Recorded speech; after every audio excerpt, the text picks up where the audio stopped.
मी मागील व्हिडिओमध्ये किचनची क्लिनिंग केली होती, परंतु ती अर्धीच झाली. किचन क्लीन करणे एका दिवसात शक्य नसते हे तुम्हाला पण माहीत आहे.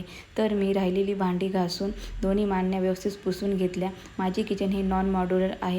मी त्याचा पूर्णपणे एन्जॉय घेते. पुढे जाऊन ते मॉड्युलर होणारच, पण त्या वेळेस त्या गोष्टीचा आनंद घेणे खूप महत्त्वाचे असते.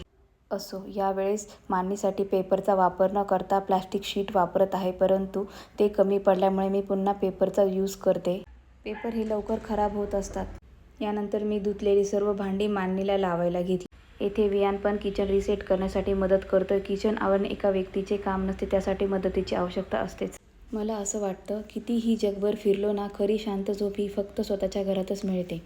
घरी परत येण्याचा आनंद म्हणजे जणू स्वतःला पुन्हा भेटणं. म्हणूनच कोण जाणे या धावपळीच्या जगात आजकाल बाहेर फिरण्यापेक्षा घर सजवण्यात जास्त मन रमवू लागलंय, नाही का? इकडे स्वामी माझ्या मांडीवर बसून चमच्याने दही खात आहे.